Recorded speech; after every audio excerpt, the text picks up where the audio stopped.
Alors bienvenue pour cette vidéo un peu plus courte qui va parler de notions de gradient. Voilà, comme on peut le voir en cours, cet objet mathématique, cette notion. Je vais d'abord vous donner une définition, on verra quelques exemples, et ensuite l'utilisation dans les différents repères qu'on a pu voir juste avant, cartésien, cylindrique et sphérique. Voilà, les principaux.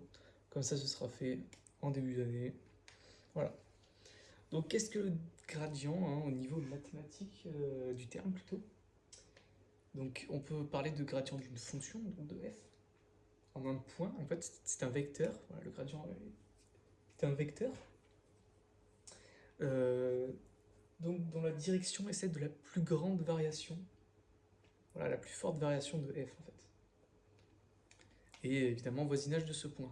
C'est-à-dire que ça va être par exemple la plus grande augmentation ou la plus grande ou plus grande variation, voilà, plus communément. Prenons par exemple pourquoi pas un champ, la température, un champ de scalaire. On va voir par exemple ici une eau plutôt froide et ici plutôt chaude. Qu'est-ce que le gradient? On a différents points dans ce champ. Voilà, c'est un champ scalaire. Le gradient, ça va être la plus grande augmentation ici, augmentation de la température, pourquoi pas. Donc, on pourrait tracer à tous ces points un gradient, c'est-à-dire un vecteur qui montre la plus grande augmentation dans ce champ scalaire. Donc de la fonction qui est ici la température. Voilà, donc on voit que pour le chaud, ça va venir vers le centre, donc le plus chaud, et pour le froid, ça va donc sortir et se rapprocher du chaud ici. Donc la plus grande variation vers ce point, elle est comme ça. Voilà. Donc maintenant, quel est le gradient? Donc on sait également que c'est un objet mathématique qu'on peut utiliser, qu'on va pouvoir utiliser dans différentes formules ou par exemple, ou alors également dans les différents repères. On va pouvoir voir en premier le gradient dans le repère cartésien. Donc par exemple grade de u d'une fonction, u je sais pas. Prenez votre fonction u à 3 variables et vous allez avoir, vous allez vouloir le gradient de cette fonction, le gradient de u. Qu'est-ce que c'est? Normalement on l'a vu en définition. Alors on peut également le noter comme ceci, nabla. Voilà, c'est en fonction de si on préfère une notation mathématique ou physique. Donc, moi je préférais garder gradient comme ceci. Qu'est-ce que le gradient de cette fonction en coordonnées cartésiennes? D'accord? Donc x, y, z. Dans la base cartésienne, orthogonale directe, x, y, z. Ça va être donc la dérivée partielle de cette fonction pour chaque variable. C'est-à-dire que ça va être d de u sur d de x, ex, ou ux, si vous voulez. Parce que, je vous rappelle que c'est toujours un vecteur, le gradient est un vecteur, donc on va l'exprimer sous forme vectorielle. d de u sur dx ux plus la dérivée partielle, donc des ronds de u sur d rond y uy plus d de u sur dz uz. Voilà. Donc c'est simplement la somme ici, voilà, donc je pense que c'est plutôt intuitif pour le cartésien, on fait souvent des sommes pour les trois variables. Voilà, donc rien de bien compliqué. Voyons maintenant pour notre base cylindrique. Donc, ce qui serait pas mal, c'est pas mal de voir ça, parce que ça nous est plutôt utile dans certains exercices. Donc, base cylindrique, grade de U.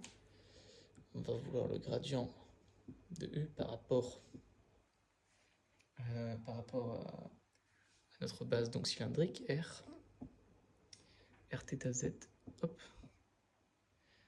R θ et Z ou ρ phi et Z, c'est la même chose, voilà, ça dépend seulement de ce que vous prenez, dont vous avez l'habitude.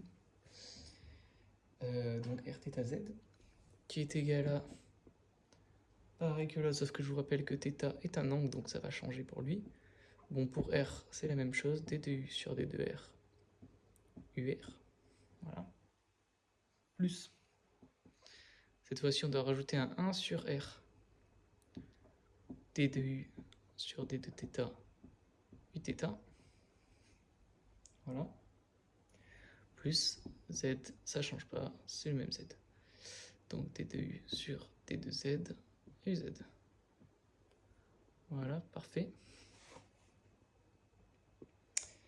Donc on a ici le gradient exprimé dans les coordonnées cylindriques par rapport à toutes nos variables. On souligne quand même le fait que pour θ, on doit rajouter ce terme. Comme c'est un angle, ça change évidemment. Et enfin, pour le voir en coordonnées sphériques. Voilà, qui ne seront pas trop utilisées au début, mais on privilégiera cette utilisation par la suite, au fil des années que vous allez passer dans le supérieur. Grade de U, donc, j'écris un peu plus bas. Grade de U en sphérique, donc R, θ et phi, nos coordonnées préférées.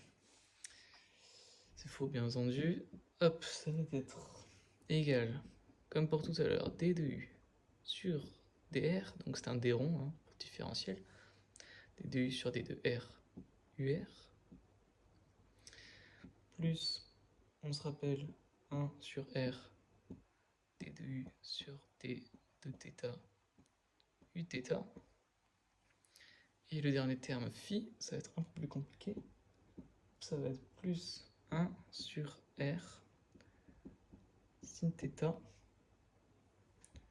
et t de U sur t de phi. Voilà, donc on rajoute ici, cette fois-ci, ce terme et ce terme. Bon, c'est pas très différent, on rajoute juste le sin θ. Voilà, donc comme on a pu voir dans l'expression, aussi pour l'utilisation de ce repère, hein, on a le sin θ qui apparaît. Et donc, voilà, donc vous savez exprimer le gradient de notre fonction, de notre, ce qu'on utilise, U, donc dans les coordonnées sphériques, par rapport à la base R, θ et phi.